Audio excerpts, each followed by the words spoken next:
very cozy up here, isn't it? There. Wow. Okay, again, welcome. Thank you all for coming. This annual event is held so our senior population can make an informed decision when they vote on Tuesday, April 4th. So again, thank you. Each candidate will be given 5 minutes to make their presentation. Presentations will begin at this end of the table, starting with Bill. Continue down the table. After each candidate presentation, there will be a question and answer period. No, after all the candidates make their, so after everybody introduces themselves, we'll have questions and answers. Questions from the audience are limited to 2 questions per person. Questions must be directed towards a candidate, and there are no debates allowed. There will be someone timing each candidate to make certain they don't go over their allotted time. Candidates will be signaled when they reach their 5-minute limit, and candidates will also ask to stop speaking at the end of their 5 minutes. So those are the rules. This is a senior center. We try to follow the rules. So why don't we start? Bill, I don't know if you can come up. Would you prefer to come? I think you should come up, yeah? Yeah. Well, it's not about me. Today it's about you.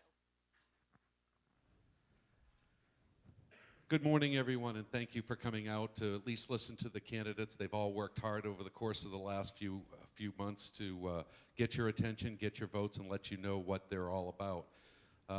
As Sue said, my name is Bill Buckley. I've been a member of the Board of Selectmen for the last 12 years. I'm running this term because there's a significant amount of work to be done. For those of you who don't know me, I'm a third-generation Milfordian. My father, Tony Buckley, was also born in Milford. My grandfather, Matteo Buccamazzi, was born here. And I'm married to my lovely wife, Jill Nesta Buckley. Some of you might know Elaine Nesta, who played cards here for a lot of years, and unfortunately she's passed. Over the course of the last 12 years, we've made significant improvements in all of our infrastructure. We're fortunate enough to be in great shape financially. A lot of that has to do with the significant conservative nature in which we budget. Our senior center, our youth center, our schools, our police and fire infrastructure has all been made sure we supported that. So we weren't just saving dollars and packing it away. We were investing in buildings like this, buildings for our seniors. I supported the senior center all the way through its conception, and most recently to make sure that the fitness center and the restroom facility upstairs was built out so that it could be finished off for the benefit of the seniors.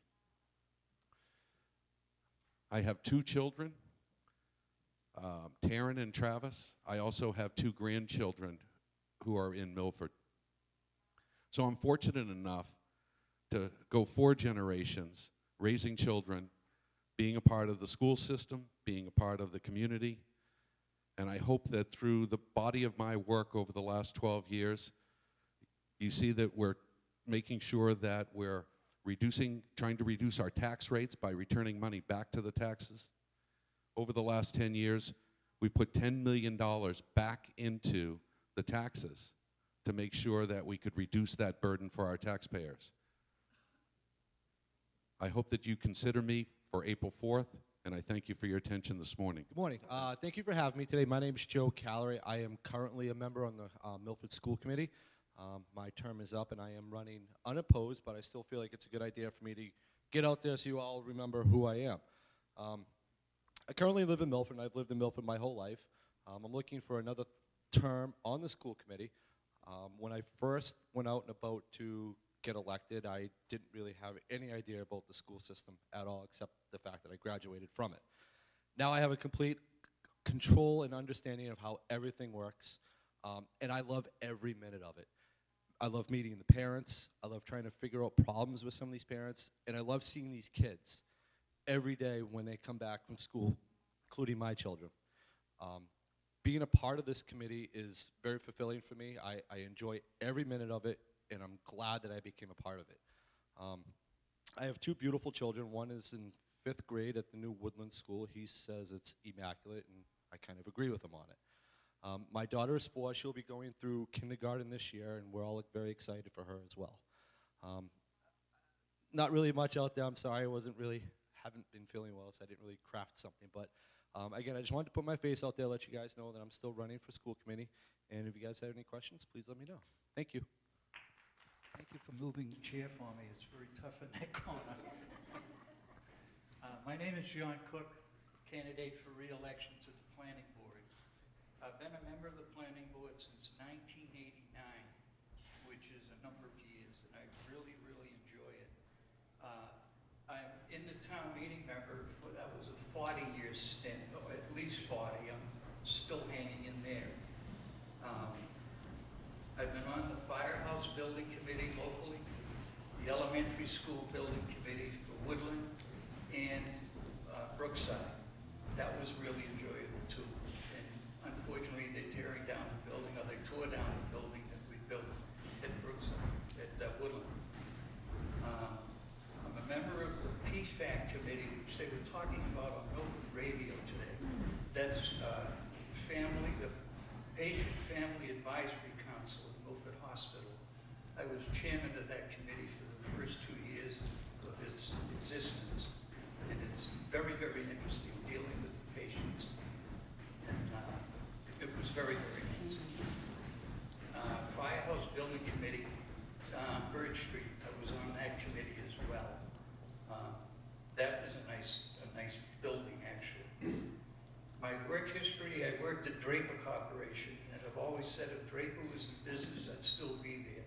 It was a very easy commute from my house to get down the hill and go to work. I was on the Milford School Computer Committee. I worked there for a year and a half or 2 years, and then moved on to Data General. Data General, I went to digital, and I stayed there and retired from there when they closed, actually. 4,000 of us left the same day. That was really a unique experience. I worked at EMC. I contracted there for a short while, and the FDIC when it was local. I worked back at Digital at the year 2000. They hired a lot of us, well, some of us back. There were 40 people from Digital that had worked there previously in computers, and they brought a whole bunch of people over from India to work. There were 80 of us total. That was really a nice experience. Once again, I thank you very much for coming, and I thank you very much for inviting us all. Thank you. Good morning. I'm John Erickson, candidate for the Board of Selectmen. Like many of the candidates here, I'm a lifelong Milfordian. I am married to my wife, Rosanna Blanchard Erickson, and stepfather to 2 children, Ben and Lorraine Blanchard. I'm here today running for selectman because, as I stated before, I disagree with a lot of decisions that have been made by our leadership in the past several years. So I'm here to offer my experience to help make a positive change. My experience is, after graduating from Milford High School, I went to WPI, and I have a bachelor's of science in electrical engineering. After that, I went to work for our family business, Erickson Electric, which I still run today. In 2004, I became an assistant building inspector for the town of Milford. Following that up with my appointment as building commissioner in 2011. It's this combination of lifelong experience in the family business, coupled with my municipal experience, that has really given me a unique and a qualified insight into the true needs of this town. I've worked with many department heads throughout my 14 years of employment with the town of Milford to help solve a lot of the problems that we faced. The housing issue, which really came to a height in 2005, 2006, the town really worked together to develop regulations to solve this problem. It started through the Board of Health, but it's been a collaboration between all many town departments, and I've been an integral part of that process of removing these illegal dwellings and these overcrowded situations to make the town safe. My experience in Town Hall, again, again, it's given me an insight that you really can't gain from the outside. I recognize problems that other candidates don't see. I work with department heads that just gives me an insight that, again, it's invaluable if I'm fortunate enough to become the next selectman. I look forward to answering any and all questions you have tonight. This morning. And thank you for having me. Morning, kids. My name is Lenny Izzo, the old one. I can tell them old because it says senior on my card. I have two children. My oldest son, Lenny, is Director of Public Health for the town of Wellesley. My youngest son still lives at home with us. Can't get rid of him. We tried. Keeps coming back. I spent all my career in public health, and I'm a public health professional. Recently, huh?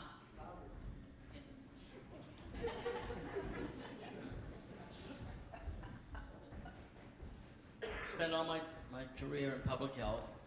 I'm a public health professional. I've recently retired from Hopedale's as the health agent.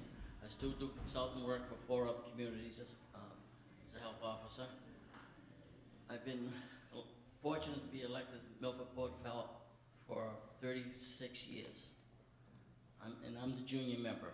That's the only time they let me know that. Kenny Evans, I serve with Kenny Evans and Jerry Hennessy. I've always conducted myself in a professional manner. I try to do my job as best of my ability. Being a professional public health agent, it gives me the opportunity to work with Paul and the other staff members when they need help getting out, doing inspections or whatever. Being a member of the board and an agent, I know what the agents have to do, not only once board members make a decision what we have to do, I know how you have to enforce it, so I make sure everything's done properly on that. That's it, that's all I got. First, I'll apologize. I have a head cold, so I wish I could tell you this was my Barry White voice, but it's not. First, I'd like to thank the Council on Aging for having us here this morning and the Senior Center. I appreciate it. Good morning, everyone. My name is Josh Leoch, and I'm a lifelong Milford resident and an active town meeting member since 2012. Not as long as, I think somebody said 40 years, so I don't have those numbers yet. Graduated from Milford High School in 1997. While attending college, I was also the first director of the Milford Youth Center here in town during its infancy. Fast forward a few years, and I opened up my real estate office in January of 2003 right on Main Street. In 2004, I married my beautiful wife, Julie Orzik, who's also a lifelong Milford resident. We have 2 beautiful children, Ava Rose, who is 10 years old. She goes to the new Milford School, Milford Woodland School, and our son, Nicholas Rocca, who is 8, and he goes to Brookside. I'm also a 3rd-generation Milfordian, like Mr. Buckley. My grandparents, Rudolph Leoch Sr. and Madeline Paradiso, were born here, raised here, and in 1950, they were married after being neighbors their entire life. 1955, my grandfather opened up his own business right here in town, Milford Woodworking, which my father still runs today. My father, Rudolph Leoch Jr., married his high school sweetheart, Susan Berry. They built their home here in town and raised their 2 boys, my brother Rudolph III and myself. Our parents taught us that our reputation and who we were as people would far outweigh anything else we did. They instilled in us that someone of high integrity and someone who was true to their word were the most important things, not only in business, but in life. I believe that's the type of people we need to continue to lead this town as we move into the future. I promise you I'll use the same ethical standards and beliefs on the Board of Assessors that I have done in my business and my life. The knowledge I've gained over the past 16 years in real estate has allowed me to have the perfect background to be able to assist an already well-run assessor's office here in town, as well as being able to have an immediate impact once I'm elected. I've spoken with several assessor's offices throughout the state where realtors are members of their board of assessors, and they've all said the same thing to me. They say it's a huge benefit to the town because that realtor has their finger on the pulse of the marketplace and is able to provide knowledge and insight that someone outside of the industry cannot do. That's the type of impact I'm honored to bring to the Board of Assessors. Thank you for your time today, and I hope that I'm able to earn your vote on April 4th. Good morning, I'm Jennifer Parson, also running as a candidate unopposed, as Joe mentioned earlier, for re-election for the Milford School Committee. It seems like just yesterday I was here speaking to the same group 3 years ago. It's been a very busy 3 years with a lot that we have accomplished together with our committee, the school administration, and our community. Thank you for having me here this morning. I am the parent of 2 children who attend the Milford Public Schools. My daughter Eva is an 8th grader at Stacy Middle School, and my son Ben also has the privilege of attending our newly opened Woodland Elementary School as a 5th grader this year. I've been a school principal for the past 16 years and a classroom teacher before that. So truly education and lifelong learning and bringing the best in education to young people is my career, my passion, my hobby. And for me, it's the way that I've been able to best contribute to my own children's education here in Milford. I am not a lifelong Milfordian. I have been living in Milford for the past 20 years. My mother was raised in Milford, so we had a little generational skip in our family. Marlene Macklow, she was a graduate of Milford High School, and I'm certainly proud to have my children here attending the same schools that she did. We've accomplished a lot and a great deal over the past 3 years in terms of my tenure on the Milford School Committee. We have seen changes in our district administration with the new superintendent, and I've been part of that, new assistant superintendent, director of student services, the opening of a new school, and the moving off the books of a school that served us well but is no longer needed by the school department. I've been part of the Woodland School Building Committee, and I have been a town meeting member for a number of years here in Milford as well. I truly believe in community service. I believe that my strengths and skills lie in schools and education. So I really respectfully ask for your vote again on April 4th and appreciate your support over the past 3 years. Thank you. When I became chairman of the Commission on Disability, I went around the town and asked one question: what is the biggest problem people face? And the consistent answer was transportation, transportation, transportation. The first thing I did after that was to ask Sue Clark to join the Commission on Disability, and she served with me on the commission and helped very much bring transportation to Milford. It now runs very successfully. I know people are concerned about whether it's going to continue. It will continue, and we have much more to do in the area of transportation, in particularly adding to point-to-point or demand response supplement for the senior center. So I'm really happy with how the bus system is working out, and I hope you all are too. The second thing I'd like to mention to you is the work that I did to improve the accessibility enhancements to our Milford Regional Hospital. For many years, navigating the hospital was a little difficult, and working with the management of the hospital, we were able to implement some really fine enhancements. I think you'll see that the parking is a lot better now. The ability to navigate certain halls are much, much better. And I'm altogether pleased about that big program that they put together to make the hospital a much better place. Marcia and I have lived in Milford for many years. Some of you might know my wife, Marcia. She was a member of the Mahjong group. To say the least, the Mahjong group is quite competitive. It's a challenging organization.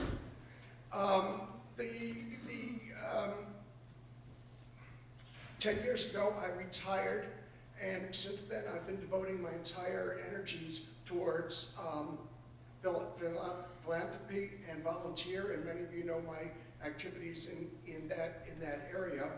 So now retired, I want to help the town even more for all the wonderful things that the town has given to me and my family, and as in that regard, I will serve as a full-time selectman for the town of Milford. It will be my only job. I won't have to navigate other committees, other commissions, other boards. I will use all of my time and energy to support the town in every way that I can. And that's why I very much would appreciate your vote to be your full-time selectman, so that I can do even more for our seniors in this room and then throughout the whole community. So whether you vote absentee or you vote on April 4th, I ask for your vote so that I can do even more for everyone.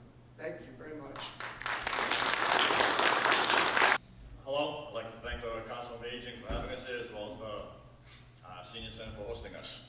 My name is Robert Sheedy. I'm running for constable on the April 4th ballot. A little bit about myself. I'm a lifelong resident of Milford, lived here my whole life. My father was Bob Sheedy. He was foreman down in the highway department for several years. My mother was Roseanne Semino. She was a school department and teacher's aide for several years. I have two boys. My oldest son is RJ. He has a TV show here in town. And my youngest son, Matthew, who will be graduating high school this year. Myself, I've worked for a Stop and Shop for the past 32 years.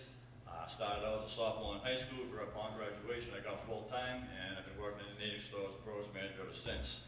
Along with that, I'm also a union steward for Local 1445 in that store. In the mid-90s, I joined the Milford Fire Department, the call department. It was a unique experience. I loved that job very much. The department was dismantled due to budget cuts in the early 2000s. If it wasn't for that, I'll still be on the department. I love Milford. I've been born here, raised here, love the town. I just want to be a part of the town once again, so I'm looking for your board on April 4th as constable. Thank you. Good morning. My name is Charlie Scaff. For those excuse me, for those who don't know me, I want to thank the Council on Aging for inviting me. I'm a lifelong resident of Milford. Louder. I'm a lifelong resident from Milford, class of 1974. I was a town employee for 42 years, dedicated service, retired 3. I was a town meeting member, 1989 to 2001. I was on the Vernon Grove trustee for 2008 to 2011. I'm currently on the Council on Aging from 2014 to present. I'm a member of the Hoboken Citizens Club, Portuguese Club, and the Elks Lodge. I was a former bus driver for 10 years, 1980 to 1990. I was a sergeant on the Milford Auxiliary Police Department for 10 years, 1985 to 1995. And I also served as the auxiliary police officer in Holliston for a few years. I think I can do a good job of being an assessor. I've been reading up on it. I've known a lot more than I have. I was going to run a few years ago, and I decided not to because out of respect, I didn't want to run against anybody. I wish, April 4th, one of you, at least, if you could vote for me, I'd appreciate it. And I'll do the best I can to serve you. Thank you. Good morning, folks. My name is Mike Visconti. I live at 7 Muriel Lane here in Milford. I am running for a position on the planning board. For the last 45 years, I have been involved professionally in planning, engineering, design, and construction of many types of developments. I have specialized in reviewing and approving traffic flow patterns around sites and also building location on site. So I'm very familiar with planning of all kinds of developments. I have personally supervised and overseen everything from residential condominium complexes, commercial buildings, large industrial buildings, retail strip malls, and also I have overseen and supervised driving piles in Boston Harbor for waterfront commercial buildings. My experience is well-rounded in planning. I spent 20 years on the Town of Milford Zoning Board of Appeals. I have been a town meeting member for in excess of 40 years. And I'm proud to say I have a perfect attendance record at both of those positions. I consulted with UMass in 2003 to develop Milford's comprehensive plan. Now, for those of you who are unfamiliar with Milford's comprehensive plan, it is a plan paid for by your tax dollars and developed by UMass to lay out Milford's planning course for the future. It was designed to point out positive things that Milford is doing and also help to outline the negative situations in Milford that need to be corrected so that we can have a future planned that will benefit all of the residents here. To this date, we have done very little to adhere to any of the items pointed out in that plan. Once again, remember, your tax dollars paid for that plan, and the plan now is sitting idle in a back closet somewhere. My hope is, if I am elected to the planning board, is to revive that plan and base my decisions on the information that is in that plan and has been paid for by your tax dollars.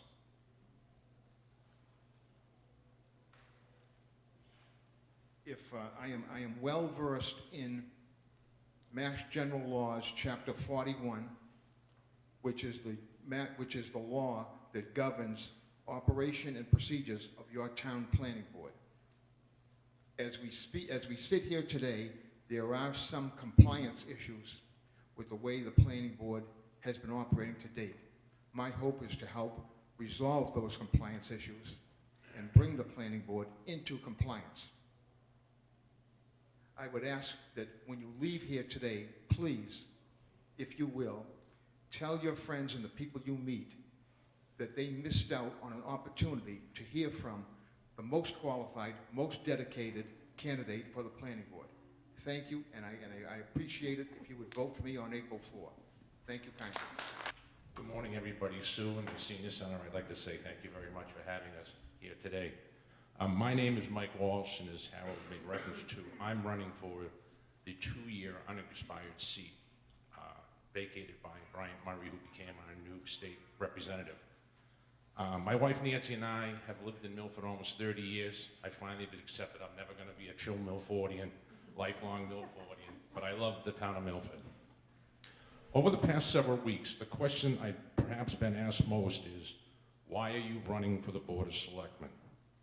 Simply put, over the past 8 years, I've had the privilege of serving the community as a member of the school committee. In that capacity, many challenging and very important issues have been addressed. These issues had important effects not only on our most important resource, our children, but also on the taxpayers and the citizens in the town of Milford. As each of these issues were addressed, I, as promised, met each one head on with an open mind, taking into consideration all the facts, evaluating those facts to make what I consider the best possible decision for all the taxpayers of Milford. It is with that same commitment that I offer my candidacy to you, the citizens of Milford, to represent you as one of your selectmen. As we know, many challenging and very important decisions are facing our community, and it is vital that they are addressed with an open and honest approach to best represent, again, the taxpayers' best interest. My commitment to you, the taxpayers, is to continue that approach and to assure that these issues are evaluated and addressed in an open, honest manner, and that all aspects are taken into consideration for the best possible results. This is what my candidacy represents.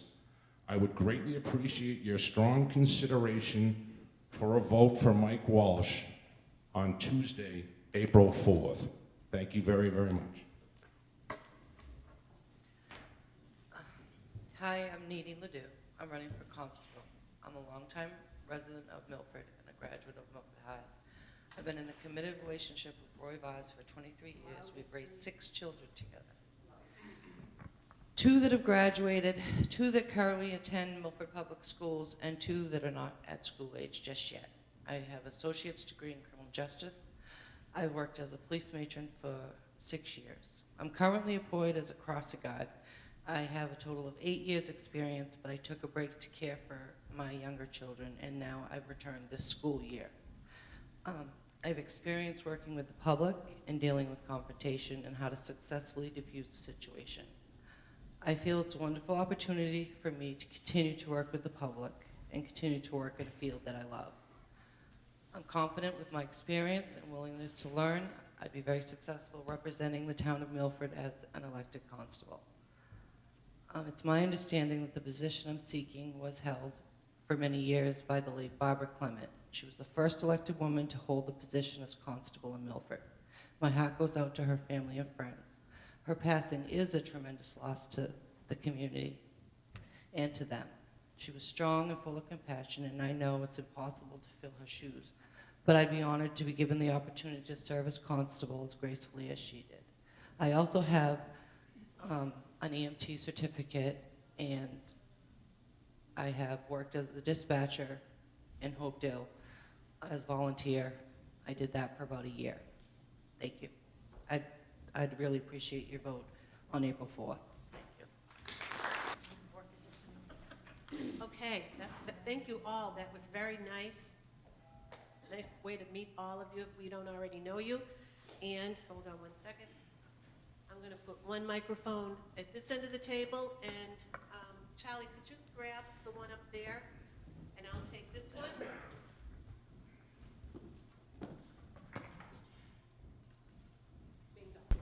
Bingo microphone. You're messing around with this one. Okay, so now I'd like to open it up to our, oh, already we have a hand up. Hold on, Aida. I'm gonna get settled here. Okay, Aida? Okay, I live at Milford and I own a house with my daughter, and the biggest problem for the last several years has been dealing with the water. We were not allowed to water our lawn, so my lawn looks like a pit. And even the drinking water was not always great. And not a single one of you mentioned the water problem. So I would like someone to comment on what is being done. Would you like, could you address that to one of our candidates, please? Well, who's in charge? No one mentioned water. How about the folks running for selectmen? We'll start with Bill. So I'm the chairman of the current Board of Selectmen. The Milford Water Company is a private entity. It's owned privately. It's one of 6 left in the community, in the Commonwealth. One of the proposals we're looking at is acquiring the water company. And in part, some of it has to do with some of the quality of service. I know we're still doing our due diligence. We're still looking into it, but the body in the Commonwealth that regulates water and water quality is the Department of Environmental Protection. And the DEP has been monitoring the water company and its performance. And I know that each time I receive information from a constituent about the quality of water or issues that arise, I contact them directly. Some of the challenges I've had directly with the water company has been related to their quality of water. There's a very good possibility that town meeting members may be voting on the acquisition of that company. So we're not one of the remaining 6 communities in the Commonwealth, but instead have control over our water quality and the services that we provide. I don't know if I've answered that question, but there isn't anybody in this town, within town government, that has responsibility for the Milford Water Company because it's privately owned. So, not a great answer, but they sometimes do behave like a utility, don't they? And that's part of the challenge from the customer service side. There's a possibility we may be looking at acquisition, and town meeting will be voting on that if that comes to pass in the next few months.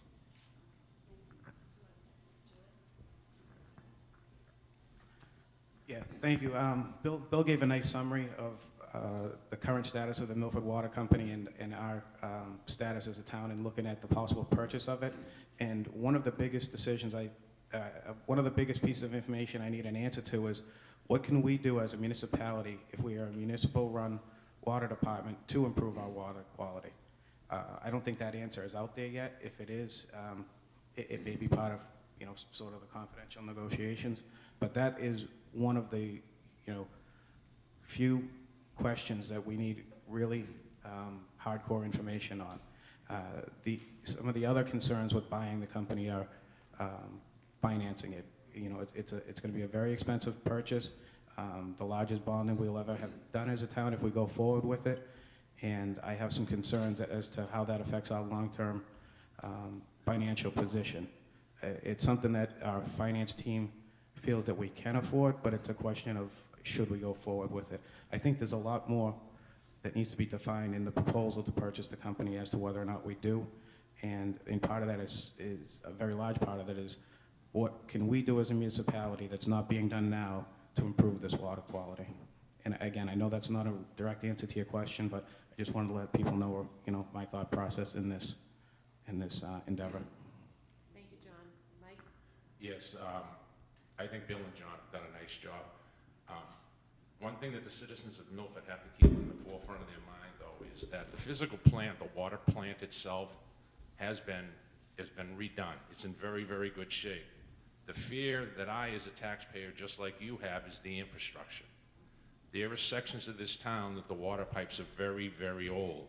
So if we acquire that water company for $63 million and then end up having a major problem where we have to, open a road and repair the infrastructure, well, the water pipe is old, the gas pipe is old, what are we getting ourselves into? So Bill and John's reference that, we need facts, we need to have more information so that we can take it to the taxpayers, for a vote.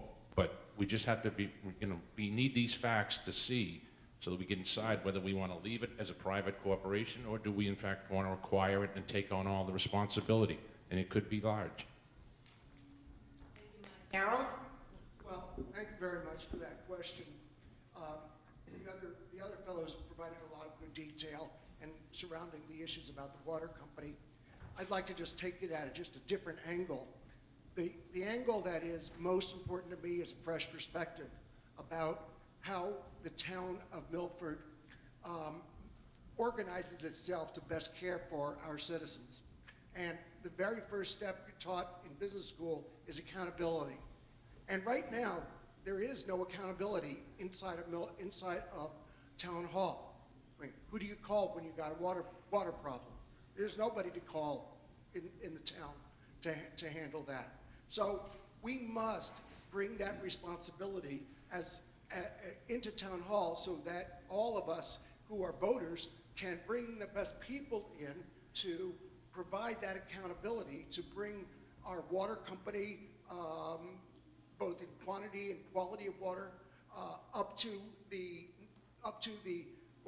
required amounts or even more. So as we think about going forward, I just ask you to consider, how do we make sure we have accountability for the water company inside of town hall? Thank you, Harold. Someone else?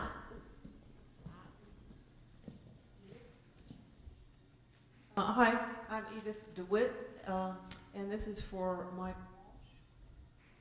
You mentioned that you need more information about the water issue. Where do you get the information, and what's the holdup on getting it? The information, and Chairman Buckley can correct me if I'm wrong on this, I believe the information is coming from not only the water company, it's coming from the EPA as well. Correct, Bill? DEP, yeah. So once all that information is in, this Board of Selectmen and people in Town Hall will be able to put together the information that needs to be brought to town meeting. So currently we're negotiating with the water company. And we're also opening their books and looking at all the issues associated with the water company. We're making sure that if anything goes to town meeting, we understand completely its risks. Mike mentioned the risk of the pipes underground. Those are aged. The Milford Water Company, when it repairs those pipes, doesn't do it out of the goodness of their heart. They repair those pipes and they charge a markup and a profit. Those pipes and the cost associated with the repair of those pipes goes directly to the taxpayer. It's a pass-through cost. So anything that's underground is already paid by the ratepayers. Anything that has to be repaired is, in subsequent rate increases, charged to the ratepayers, along with sometimes a 13, 14, 15% profit. There's no requirement by the community, if they were to have that water company, to charge that profit. So that's one of the differences in working with the water company and working with the DEP to make sure we understand the quality of the pipes, the quality of the water treatment facility, and a whole host of other things before there's ever going to be any acquisition. And I can tell you this, I'm not prepared to take anything to the town meeting until I have answers to a fair amount more questions. We are getting those questions now, and that's what's happening as we work with the water company. Thank you, Bill. Any other questions?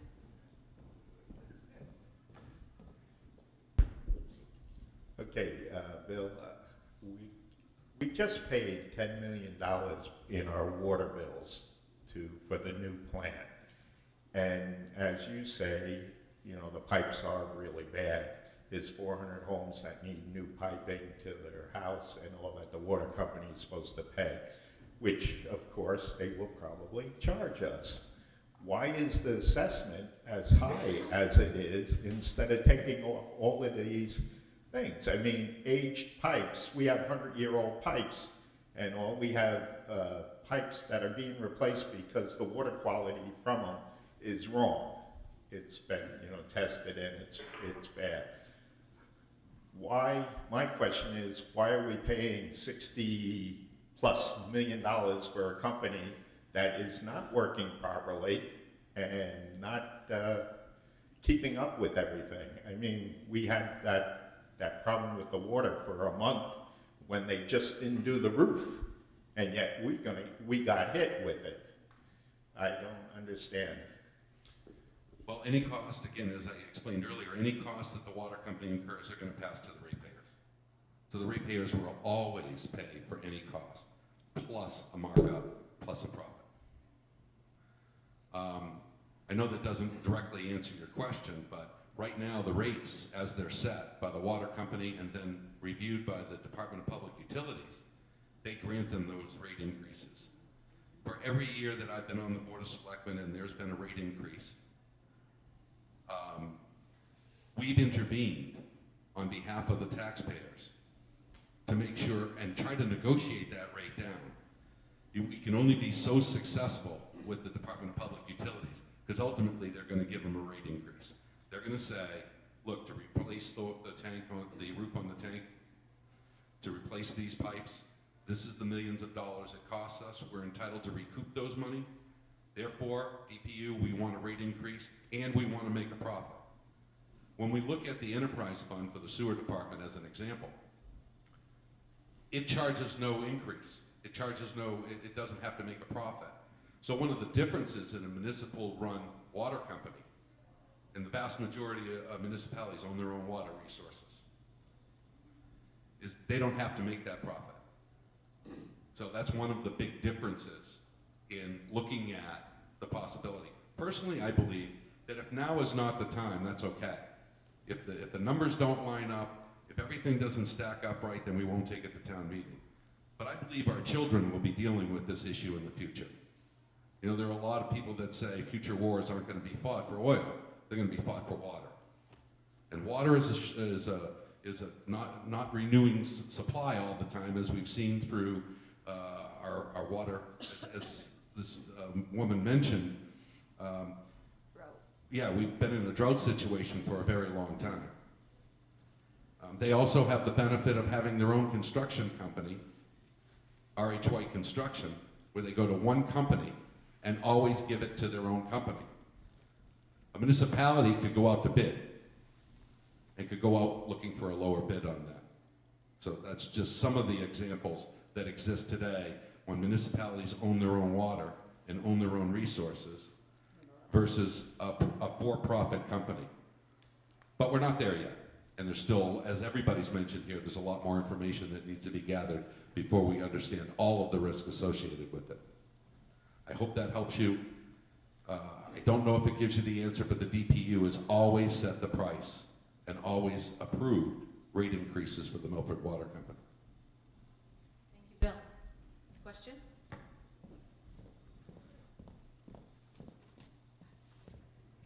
Jerry Benjamin, 80 School Street. I've been here for 40 years. My wife and I take care of the place. They own it. But my question is, 80 School Street is probably the nice side of School Street, all the even numbers.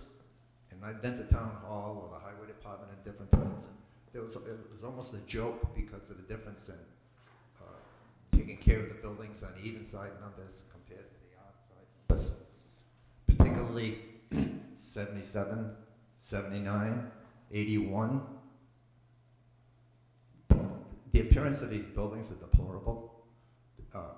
We often have to call the Highway Department or the Board of Health, and they'll call whoever owns them buildings and come and clean them up the day after trash day, because most of the stuff was just left there because there was really no way to pick it up. It just bags broken everywhere. Most recently, these people on that side of the street are made up mostly of people from South America, for lack of a better description. They had some kind of celebration. It was similar to Mardi Gras. At the beginning of the day, 1 or 2 o'clock, cars begin to come up. And you see these little people getting out of these cars, running into the buildings with drums and hammers and all kind of musical instruments. Regardless of where they're supposed to park, they park in anybody's driveway. This goes on all through the night, well into the next morning. Tenants call the police come. They manage to get these people out in quiet, and they no sooner leave and they're all back again. But my basic question is, sidewalks? My job is to cut the grass on the sidewalks. Like I say, I've been here for 40 years, and I've seen the condition of these sidewalks deteriorate.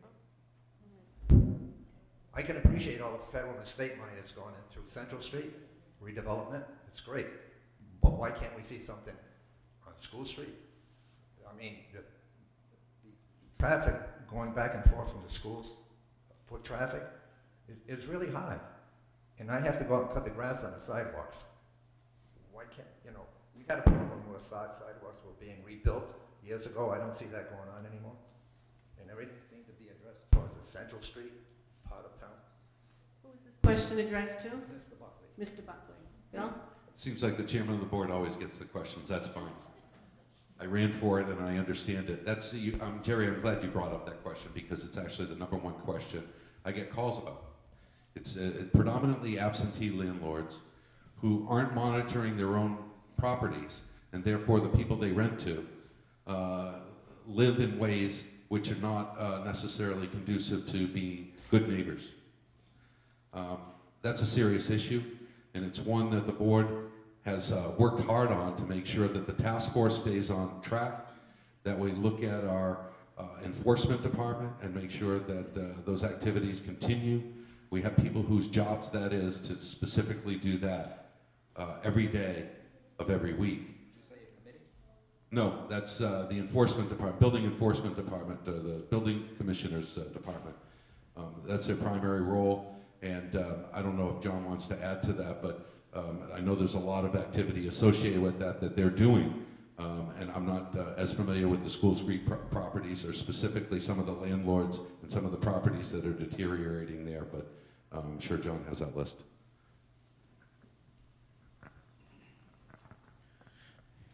Yeah, so part of my day job is being involved with the Neighborhood Task Force, which is made up of members of the building, health, police, and fire departments to evaluate and patrol, if you would, neighborhoods that have been historically problematic. And that area of School Street is one of those areas. We were in there recently to one of the 70 numbers that you referenced. I'm not sure which one. It's a 3-family on the odd side. And we did find a few violations there, which are being corrected. There were, some missing handrails. There were some minor life safety violations, missing smoke detectors, but those are fairly easy, violations to correct, and the owner was very cooperative. But as Mr. Buckley said, it is an absentee landlord, and what we found is that when we have landlords that want to invest in their properties, the caliber of tenant, if you will, is much improved from those of the absentee landlords. And you'll see a pattern if you look at, the list of violations over the years. There's a lot of landlords that repeatedly show up with, multiple properties. And yet, then I see during, my duties as a building commissioner, people, contractors, younger generation of investors buying up some of these problem properties, investing in them, which is really an investment in our community. And, one by one, a lot of properties are being dramatically improved. However, as building commissioner, the task force is really not my primary job focus. It's actually an area that I think we need more, we need to spend more time doing, and as such, we need, more staff in order to accomplish this. And that's something that, as we go through budget season, that I've been pushing for. But I think it's important to recognize that a lot of these properties that many of us think are unsightly are just not a violation of any standard that we have in place or that we can put in place. It's really, it's really going to be improved by having more investment. And when I say investment, certainly it means dollar amounts, but just, overall investment and embracing of the community by residents and investors. Thank you, John. Mr. Erickson, would you mind explaining to me what the task force does? Because I've lived in Milford all of my life, and we've lost Milford. We have slum landlords, we have illegals. Something has to be done, and I blame your department. Well, I can appreciate that. And what the task force does is we look at certainly any specific or individual complaint we get about a property. And the task force was formed in the summer of 2011, and I've been a part of it since. We proactively walk neighborhoods, and we look for violations. And we've had hundreds and hundreds that we've cited over the years. But again, we ask the neighbors that know what's going on in their neighborhoods, if they think there's a violation, to bring it to our attention. And again, there's a lot of conditions that are simply not a violation of any standard or code. It's a dynamic we don't control necessarily. Do you want to know how many times I've called your office for things that I've seen? And I feel as if that's not my job. That's the task force job to do, not mine. I actually would like to know that, and I'd welcome a meeting with you any day this week. Thank you, John. Any other questions? Sorry. I need to understand, or I'd like to understand the dynamics of the school committee.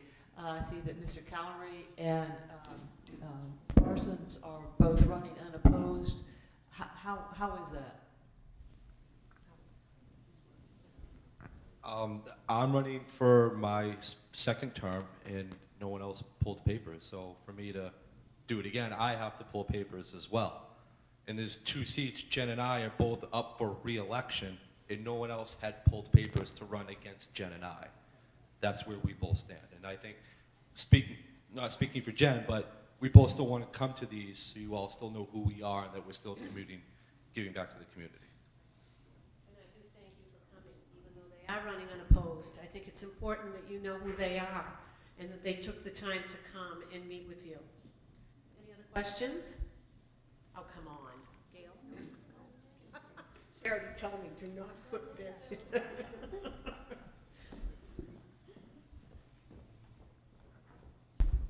I have a question regarding the 2 people that are running for selectmen, if they are, the 2-year, John Erickson and, no, the 2 people that are presently on the school committee that are running for selectmen, John Erickson and Mike Walsh. If you are elected, will you be staying on as a school committee member? If you're not, what happens to your position, the two positions? What happens to that committee, and will there be another election? Thank you. Yeah. You go, hey, John. Yeah, I think I can field this one first. If I am elected to the Board of Selectmen, I will be resigning my seat on the school committee. And the school committee has an adopted policy that when there's a vacancy, the school committee must notify the Board of Selectmen within 1 week. Let me back up, I'm sorry, within 30 days that there's a vacancy. And then within 1 week of getting that notification, so that interested voters can declare their candidacy, the combination of the school committee and the Board of Selectmen appoints a replacement which will serve until the next annual election. Thank you.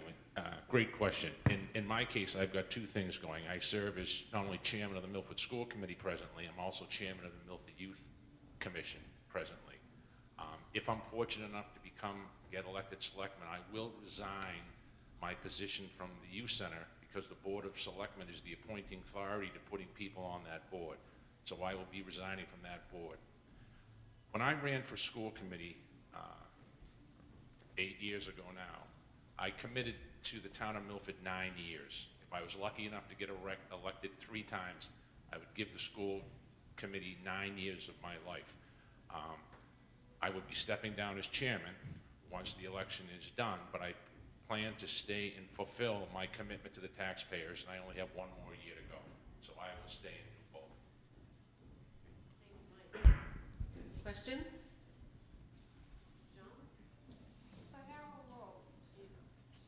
How did you get the emails of people that you sent out to asking to support your Scioli party and to put signs on our lawns? Well, I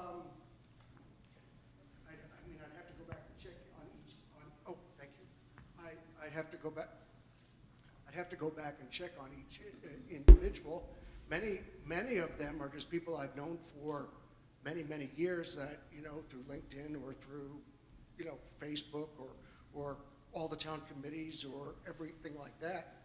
I mean, if there's a sign on somebody's property that shouldn't be there, please let me know.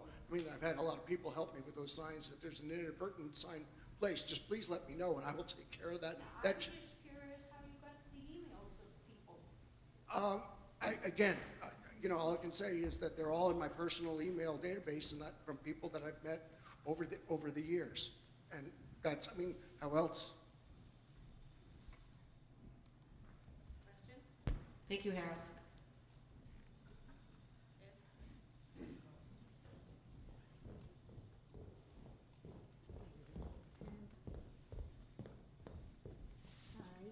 Hi. With the exception of Bill Buckley and the exception of John Erickson, because you both answered this question at the Citizens for Milford meeting last week. For the rest of you who are running for selectmen, what are your positions on sanctuary cities?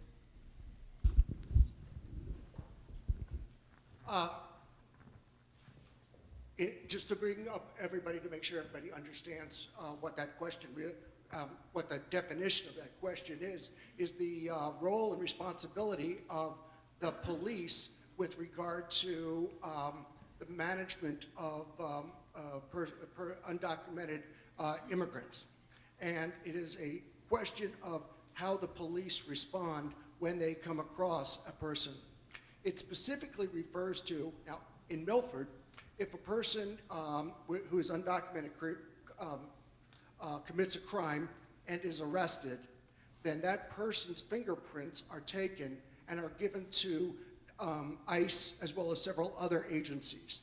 And then ICE has the responsibility, again with other agencies, to send out a detainer notice, and the police will hold that individual for the appropriate period of time. It ranges between 8 and 24 hours, and it allows the ICE and the other departments to come and take possession of that individual.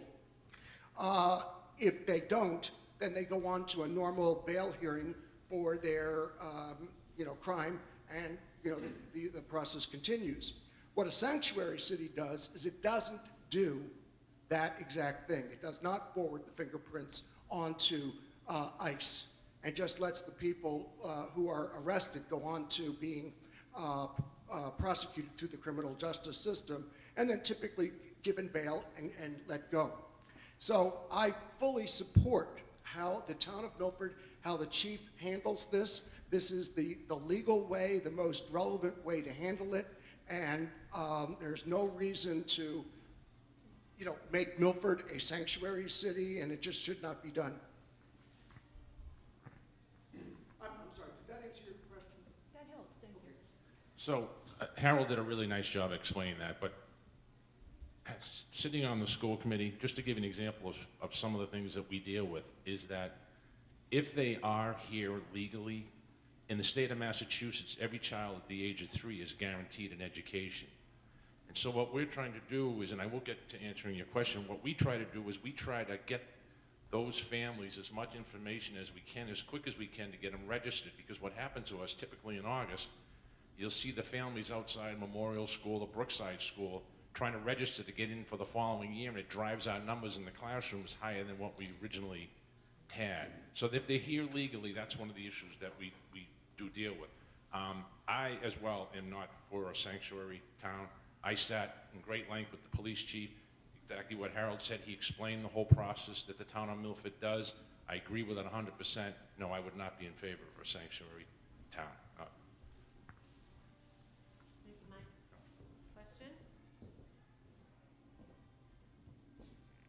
What is the difference between a legal child coming into the system and one that it isn't? What's the difference between legal and illegal? Whether they have their documentation be in the country, were they sponsored by a family to come here, and do they have their paperwork? And we check that. That's part of them coming into enrolling in school. They have to bring all that documentation with them. If they don't have it, we do not allow them into the school. They have to go get it and bring it. And same as any other child, they have to have their doctor's notes, shots, all that has to be done. Question? I thought I saw someone's hand. Edith? Is the selectman's job viewed as a full-time job? How many hours a week do you deem it takes? And also, is there a political party affiliation with the selectmen? So having served for 12 years, I can tell you it's very nearly full-time.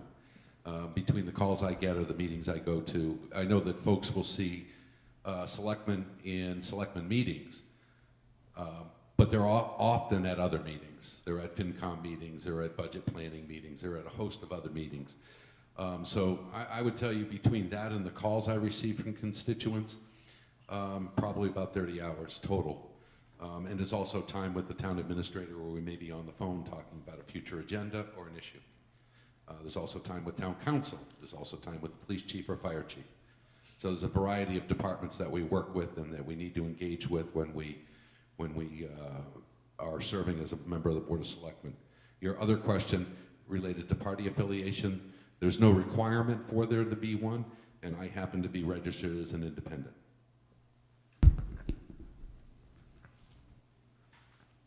So while I haven't served that role yet, in talking to people that have served as selectmen, that have also served as school committee members, what they tell me is it's a very equivalent obligation. In talking to town council, he's pretty much confirmed that as well. The consensus also is it's as much or as little as you want to put in it. Certainly it could be as simple as just showing up at the meetings, and certainly it could be approaching 40 hours a week, as Mr. Buckley said. And it really just depends on the individual and how much commitment and how much conviction they have to serve in the role.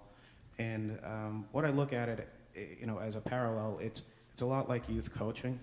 That can be, many 20, 30 hours a week, and it's just a commitment to a different cause. But we all have hobbies and activities that we do after our day jobs, and really with all of those, it's how much you're willing to put into it. and I'm certainly willing to put in as much time as it takes.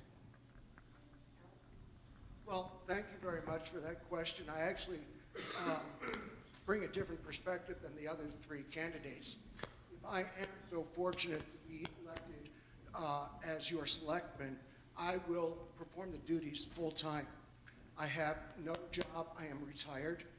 I have no other commitments to any other boards, any other commissions, any other committees. There is just a driving part of my heart to make Milford, bring improvements to Milford for everything that the town of Milford has done for my family. And it's not to micromanage town hall operations, not at all. We have a wonderful town manager. It is to focus on those things that the town selectmen have not focused on over the many years. And two very good examples are the just awful traffic that's here in Milford. If you think about it, nothing's been done to improve traffic conditions here in Milford. And it'll take a coalition of people outside of Milford to bring attention to making Milford a less congested travel area. And second, to really focus on revitalizing downtown. Again, there have been fits and starts on that, but I believe it takes a full-time effort at bringing together all the different stakeholders to really make a difference, and being committed to that, as I was with the bus transportation, over a multi-year period to make improvements in those two areas. Thank you.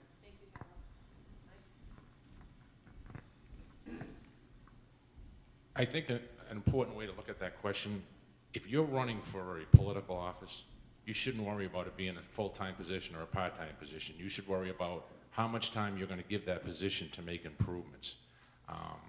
You know, I served, you know, since 1999. I've been on the board of Milford Catholic Elementary School. I've been a school committee member since 2009. I've been in the Armory since 2007, I believe. Then I was part of the Armory Renovation Committee. It's all what's in your heart, how much you want to give back to this community. And to Bill's point, being on the school committee, there are a lot of nights that you're out. You're getting invited, you know, by the PTOs, you get invited to plays, you get invited to different functions that are going on in the school. And it's the same in the selectman role. You do the best you can to try to get to as many as you can, because the taxpayers, you're the one that you elected us, or I should say, hopefully get elected to the selectman's office. So I would not look at it as, oh, geez, I got another full-time job. I wouldn't. I look at it the way I look at everything, and what can I do? What can I do to help? Thank you. Thank you, Mike. Question? Anybody?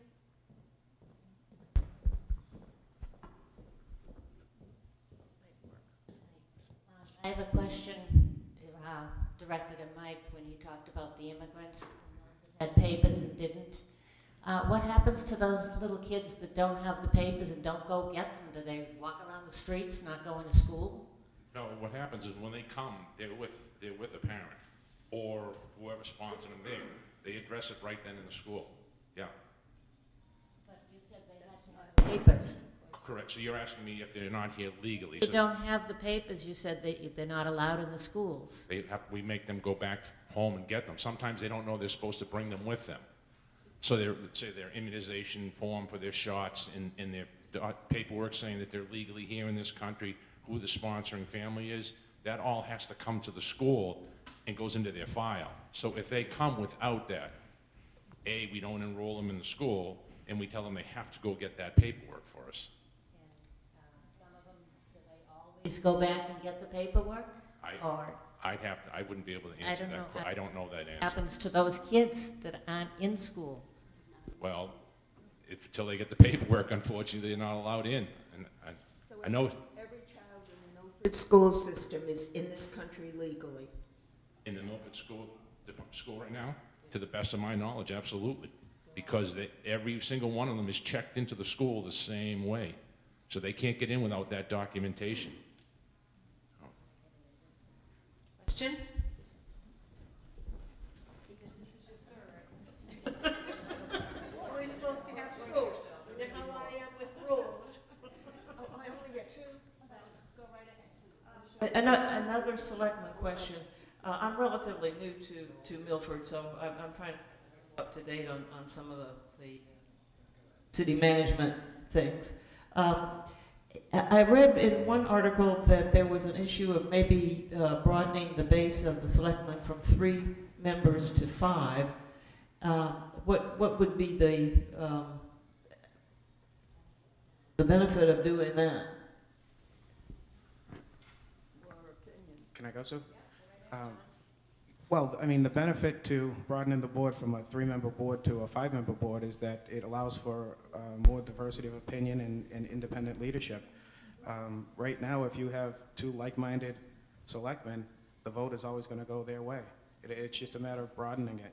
You know, the school committee has a 7-member committee. That at times may be too large, but you know, 7's a good number for them, or 5 could be. And certainly 3 selectmen has worked for years, but I would certainly be in favor of, you know, a town meeting article to expand it to 5 if there was enough interest in the town.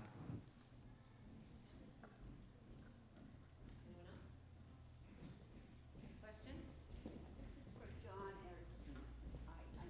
I believe, correct me if I'm wrong, but didn't you say there were challenges, some of the problems for the town, and we talked about water, and we talked about housing.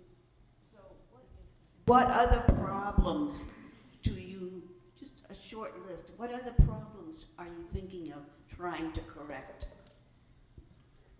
Oh, I don't know if I used the word problem or challenges, but the challenge, you know, one of the biggest challenges is going to be to implement the MS4 stormwater management permit. That permit gets filed this summer, and you know, the action plan, I believe off the top of my head, is a 20-year action plan with the best estimate of $45 million right now impact.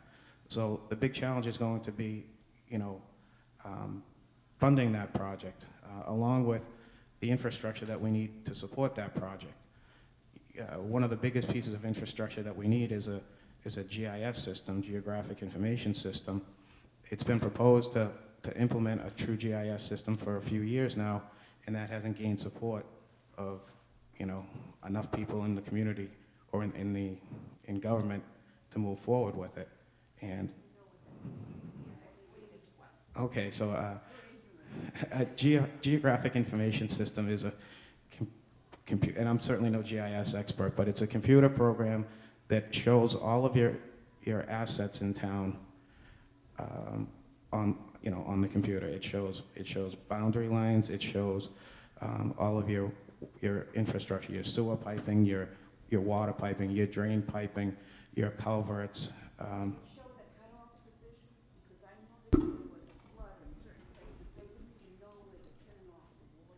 Yes. Yeah, so to answer your question, that I know maybe the audience didn't hear, it will show the gate boxes for water, for sewer, for gas lines. And that's going to be instrumental in implementing all the requirements that this MS4 permit is going to require. I mean, this is a topic we could spend all day on, but that's the short version of that. Another challenge is, you know, what are we going to do with the former Middle School East building? And I've said it previously, I see 3 options with it. We either knock it down or knock down a portion and use it for combined school administration and town hall administration annex building, or we knock it down completely and just leave it vacant land, or we dispose of it, you know, using the proper procedures, and we put out an RFP, request for proposal, from interested parties to purchase it and redevelop it. And that's something that would have to be approved, that, you know, all of those would have to be approved through town meeting support. Thank you, John. I think my battery died. Question? Gail. There you go. I don't really have a question, but I just want to speak in regard to the 5-man selectmen board rather than 3. I've noticed in the last number of years that it's consistently 2 against 1, and I think it would be better to have the 5 where you would get a diversity of opinions and, you know, kind of help out with things that need to be done. Thank you, Gail. Sue, I just like, yeah, for as long as I've been on the Board of Selectmen, I've seen a lot of 2-to-1 votes. Not as many as you might imagine. In the last couple of years, I think there's been about 5 of those. You know, so I was on a minority, as a minority member for 10 years. A little more fiscally conservative, I think, than some. But, you know, over the course of that time, there's been good government, and we're probably the envy of many communities in the Commonwealth with regard to our finances. But I absolutely would support looking at a 5-man board, or 5-person board, I should say, and seeing whether that brings more diversity of opinion, or it just brings more opinions. Sometimes more opinions. I know Franklin went through, they started out with 17 council members, and that was just crazy. So there's a number. It would have to be looked at. It would have to be looked at with respect to what other communities do. Right now, we're looking at, you know, we're 28,000 people and over $100 million budget. So I think there's good reason to go study that question. Bill? I would agree with what Bill just said. The only thing you have to be careful of is, even on the school committee, which is a 7-member board, having been on 8 years, going to finish up my last year as my 9th, there were many times I sat and I was on the 3 and not the 4. So, you know, the number, and yes, maybe bringing it up to 5 would help with some of the workload that they share and give you a little bit more diversity, but it doesn't necessarily mean that it's going to, you know, work that problem out, because, like I said, even at the school committee level, you can have decisions that are, you know, 4-3, 4-3, 4-3, and it's the process. It's, you know, it's the way, unfortunately, it goes.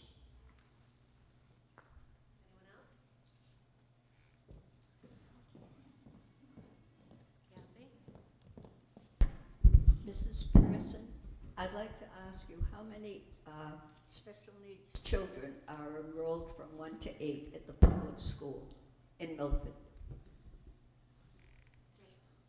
I don't know the exact number, but I believe it's in the area of 14 or 15%. Does that sound right, Mike? Thank you, Jen. Anyone else? Oh. Okay, Sandy, you're on your 3rd or 4th question. I know. This is my last one because I'm getting tired. We're always hearing chatter back and forth that ebbs that flows about revitalizing our downtown, which at times I think is just hopeless. But anyway, that's beside the point. For those of you who would be active in this decision-making process, do you or do you not support creating apartments in those downtown buildings on Main Street? I think that was rejected at town meeting a while ago, and part of the challenge was it wasn't comprehensive enough to address places of parking for those individuals. When we add a lot of apartments upstairs, we want to make sure that the types of apartments that aren't the ones that were discussed earlier, and also at the same time, one of the examples was 89 Main Street. Those of you who are familiar with Trattoria 89, they have absolutely zero parking. So when we start adding apartments above that, now the question is, where are all those people going to park? If you notice in the bank loop where the teller drive-through is, there's a dumpster there. That's from 89 Main Street, because they don't have the room to place a dumpster, let alone more parking for cars.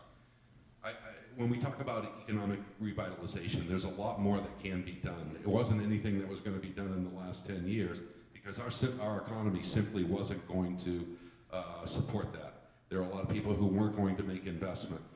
We see ourselves coming out of an economy where the Dow Jones is going up, and there are a lot of indicators that tell us that this may be the time. And that's exactly why we met recently with the Housing and Economic Development Secretary of State in Massachusetts to go over exactly what the toolkit is and what's available from the state. There are things that we can do. I respectfully disagree that it's not hopeless, but in the last, and I hope there are more community members that don't think it is hopeless.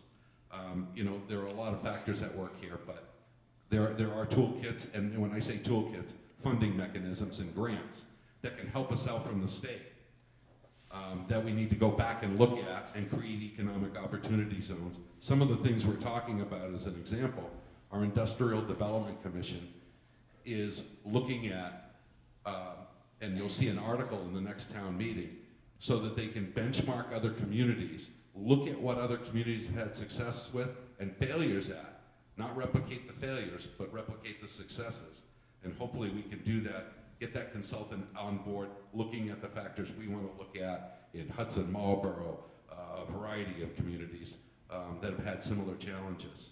You know, the Economic Affairs Secretary reminded us of something, though, and he cautioned us. He said, remember that 30 years ago, big box stores were putting out of business our retail shops on Main Street. The next thing in terms of disruptive technology with the internet is an expectation, and we're seeing it now, collapse of big box stores. Best Buy, for example, doesn't know what to do in an internet economy where people can buy over the internet. So internet stores, internet businesses are putting out of business big box stores. So keeping all of that in mind, there's a lot of things at play that we need to work with the right people at the state to get the right things to happen. I think one thing that's important too is when you hear this word revitalization of downtown, you have to be very, very careful, because you look at the money that Milford Federal just spent on their building. You have Dominic Afonso's building, which is impeccable. Strictly across the street, you have the pediatric dentistry office that just opened that rehabbed that whole building. You got the big Moran building that's in very, very good shape. You got the building where Restaurant 89 is, very, very good shape. You've got an outstanding fire department. You got the new dental building down by Dunkin' Donuts. So I'm not saying that the town of Milford doesn't need some help. You got the sidewalks and the lanterns that Sue Clark wrote the grant to have the sidewalks all done, the crosswalks all done. So like any town, you know, improvements can always be made. What makes me nervous is I keep hearing this word revitalization, revitalization, and I don't want people outside of Milford to think that the center of our town is disgraceful, because it isn't. It does need some work, and I agree. There should be a commission put together or a committee or whatever and work on it. But there are businesses down there that are making improvements, you know, to keep it, you know, clean and a place you want to go do business. So can I answer that question? Sure. So to answer this question specifically, yes, I would support residential use of the upper floors in our downtown district. That's an idea that was developed in 2003 as part of the comprehensive plan that was mentioned earlier. And again, it's an idea that didn't gain enough support. It was revisited recently as a year or two ago, and didn't make it to town meeting for a vote.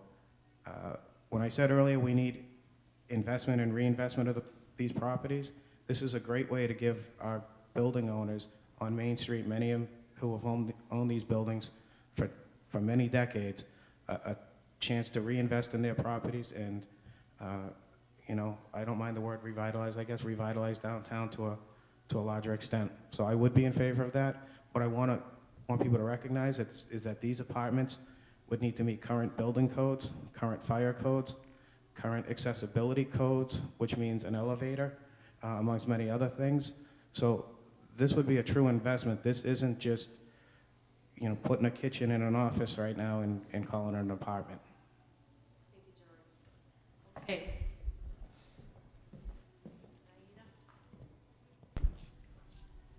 I like the idea of doing apartments, but it's important to provide parking. And so my question is there any place where you could put multi-level parking? I mean, other towns have it. I believe Marlborough does, anyway. So you put multi-level parking and have a limited area for it instead of spreading it out all over and having people parking in other places where they shouldn't.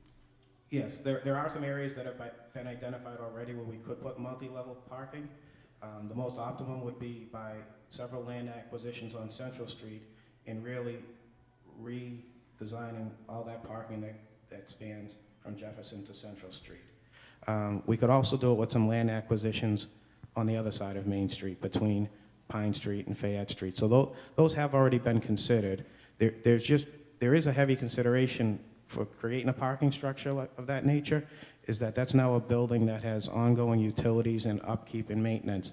So it might be the right answer, but it doesn't end with building it. It's ongoing maintenance with possibly a sprinkler system, heat, lighting, utilities of that nature, and maintenance, you know, between keeping it clean and functioning.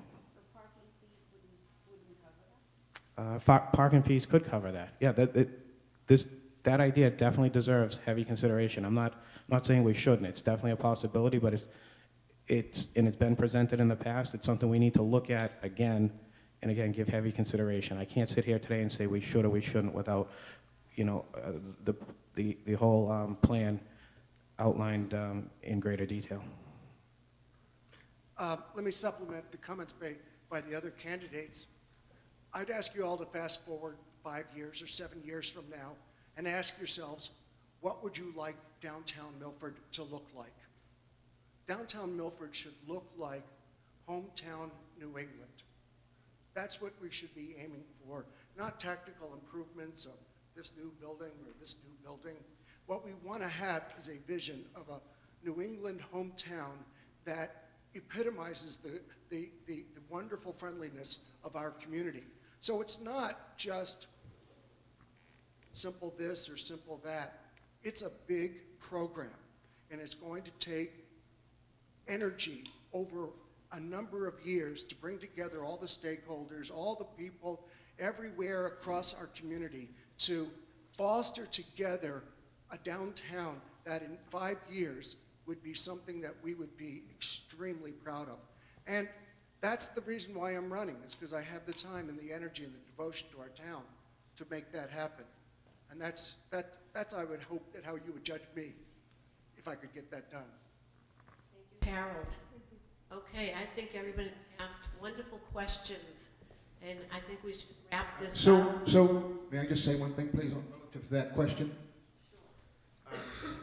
Improving downtown Main Street involves planning.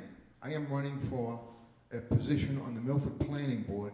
I have the experience and the knowledge to help work that plan through so we bring back Main Street the way it should be and restore it to the character that is equivalent of what this town desires. Thank you. Thank you, Mike. Okay, before you all, the candidate, thank you all for attending. I invite you all to stay and mingle with our crowd. We have pastry and coffee and juice and water. Thank you all for attending, and please plan on staying and answering questions individually. Thank you.